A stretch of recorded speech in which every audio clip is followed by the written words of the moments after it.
Bater na imprensa virou esporte nacional, especialmente das alas mais conservadoras da sociedade. Graças aos recursos das redes sociais, governos aqui e lá fora conseguiram colar nos veículos que lhes fazem oposição etiquetas de que a mídia é mentirosa e contrária aos interesses do país e do povo. Para piorar a sua situação, muitas empresas de mídia andam derrapando em sua cobertura jornalística, o que mina a confiança do seu público já corroída pelos ataques e oferece mais munição aos seus detratores. Mas atacar a imprensa sem refletir sobre esse ato é a pior coisa que uma pessoa pode fazer. Na prática, ela está enfraquecendo a instituição que lhe protege dos poderosos, ou pelo menos deveria proteger. Como chegamos a esse cenário em que as pessoas não confiam mais na imprensa? Não. Isso é um enorme risco para a democracia e que toda a sociedade acaba perdendo. O que deve ser feito para se restabelecer essa relação de confiança? Eu sou Paulo Silvestre, consultor de mídia, cultura e transformação digital, e essa é mais uma pílula de cultura digital para começarmos bem a semana, disponível em vídeo e em podcast. No dia 22 de agosto, a Folha de São Paulo fez um editorial sob o título Jair Rousseff. O texto se referia aos desequilíbrios das contas públicas no governo de Dilma e à inclinação de Bolsonaro de ir pelo mesmo caminho. A despeito dos argumentos do editorial, a fusão dos nomes de Dilma e de Bolsonaro provocou uma baita indignação. Afinal, misturou-se uma pessoa que foi vítima de tortura, que é um dos piores crimes da humanidade, com uma pessoa que não tem o menor pudor de promover publicamente torturadores. Isso provocou a reação de autoridades e de jornalistas, inclusive dentro da própria Folha. A crítica mais contundente veio em um artigo de Jânio de Freitas, um dos maiores nomes do jornalismo nacional, que não poupou o veículo.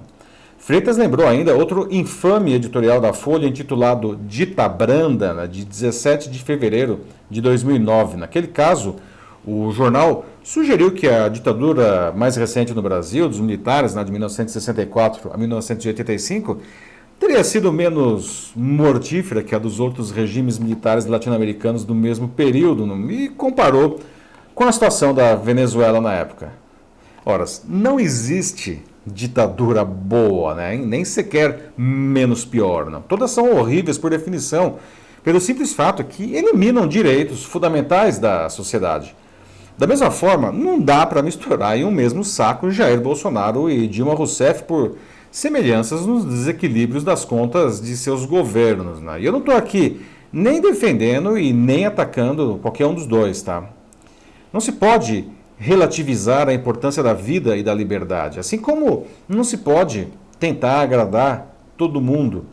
Quem tenta agradar todo mundo não agrada ninguém. Esses são apenas alguns exemplos de mancadas que veículos de comunicação podem cometer e cometem.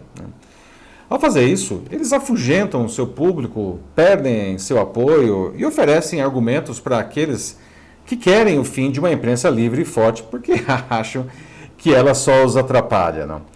Todo governo gostaria de ter uma imprensa dócil e que sempre o enaltecesse, mas se um veículo de comunicação fizer isso, não é jornalismo, é relações públicas. Não? Um dos argumentos da turma, seja conservadora, seja progressista, que ataca a imprensa, é dizer que os veículos de comunicação mostram tudo que os governos fazem de errado e não mostram o que eles fazem de bom. Só que isso daí é uma falsa polêmica. Entre as funções de uma imprensa séria estão informar e formar o cidadão. Deve protegê-lo dos interesses de grupo de poder, seja ele político, econômico ou ideológico. Deve fiscalizar o poder, sempre. A imprensa pode falar de coisas positivas do que os governos fazem, E ela fala, claro que fala. Mas essa turma aí gostaria que falasse muito mais, não? Ou que só falasse da parte boa. Mas para isso, o governo já tem uma máquina pública de propaganda que é gigantesca, Tem, a Hora do Brasil, tem milhões e milhões de reais para publicidade em que ele pode inflar o que faz de bom e pode mentir sobre o que faz de mal. Não? Todo governo é assim. A imprensa cabe, portanto, mostrar o que incomoda os poderosos, todos eles. Não. Portanto, se não estiver incomodando, não está fazendo um bom trabalho. Como disse certa vez o grande cartunista e jornalista Milor Fernandes, imprensa é oposição, o resto é armazém de secos e molhados. A imprensa brasileira tem batido nos governos nos últimos 18 anos e acho que tem batido pouco. A imprensa tem que ser mais incisiva, Todos os governos erram, fazem coisas ruins. Natural isso daí. Cabe à imprensa mostrar tudo isso, até mesmo para que o governo possa se corrigir. E não podem ter medo de se posicionar. Pelo contrário, o veículo e o jornalista devem deixar claro no que ou em quem acreditam. O que não quer dizer ignorar ou calar o outro lado, né? Muito pelo contrário, deve dar voz ao outro lado sim, mas defender o seu ponto de vista com fatos e argumentos sólidos. Não antes de serem democráticos, muitos veículos abrem espaço para opiniões divergentes, o que é ótimo, mas perdem a sua capacidade de se posicionar sobre qualquer tema, né? E tornam-se uma coisa sem opinião, sem graça, né? E isso não pode acontecer, pois o seu posicionamento influencia a sua capacidade de informar e de formar o cidadão. Além disso, ao não se posicionar, isso permite que governos se façam ainda mais de vítimas, dizendo que são perseguidos, quando é exatamente o contrário que acontece. O jornalismo tem que se posicionar, né? Por exemplo, na última quinta, no Jornal da Live que eu faço sempre no LinkedIn, eu defendi a necessidade de as pessoas se imunizarem contra o Covid-19 quando uma vacina estiver disponível. Usei argumentos da ciência justificando por que isso é essencial e também expliquei por que algumas pessoas não querem se vacinar.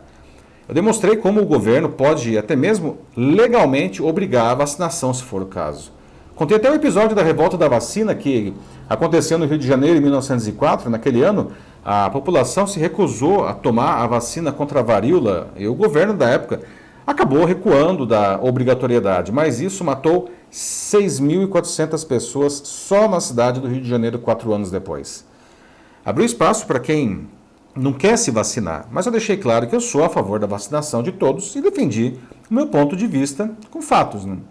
A imprensa brasileira bate muito menos no governo, por exemplo, que a americana, que é considerada uma das melhores do mundo. A gente é até cordial com os nossos governantes. Nos Estados Unidos, os jornalistas não têm o menor problema de colocar o presidente da República contra as cordas e cobrar dele respostas às suas perguntas, mesmo as mais incômodas, né? E o presidente tem que responder, porque esse é o papel dele. Se não responder, ele é execrado publicamente com toda a razão. E que sorte que os americanos têm da sua imprensa agir desse jeito, né? Sem isso, o moralismo latente do próprio povo ganharia força no populismo dos governos. E aí, os Estados Unidos deixariam de ser a maior potência do mundo para ser uma nação retrógrada e fadada ao obscurantismo político, econômico e cultural. Eu já viajei por muitos países e sempre gosto de observar como que é a imprensa local. E é absolutamente claro como sociedades mais desenvolvidas têm imprensas mais livres, mais fortes e mais responsáveis, e a recíproca também vale. Hoje é 7 de setembro, dia da independência do Brasil, por isso que eu resolvi promover esse debate, né? Não é uma conversinha que só interessa a jornalistas, e sim um posicionamento cívico. Todos nós temos um papel nisso, né? Para o futuro da democracia e até da manutenção de uma sociedade decente. À imprensa cabe buscar um jornalismo muito melhor que o que já faz, mesmo aqueles que já estão trabalhando bem. Tem que apurar melhor, tem que apresentar melhor. O foco deve ser sempre o seu público e não qualquer outro interesse, né? E tem que se posicionar de verdade. Seu papel é fazer bom jornalismo sem se render a fórmulas fáceis.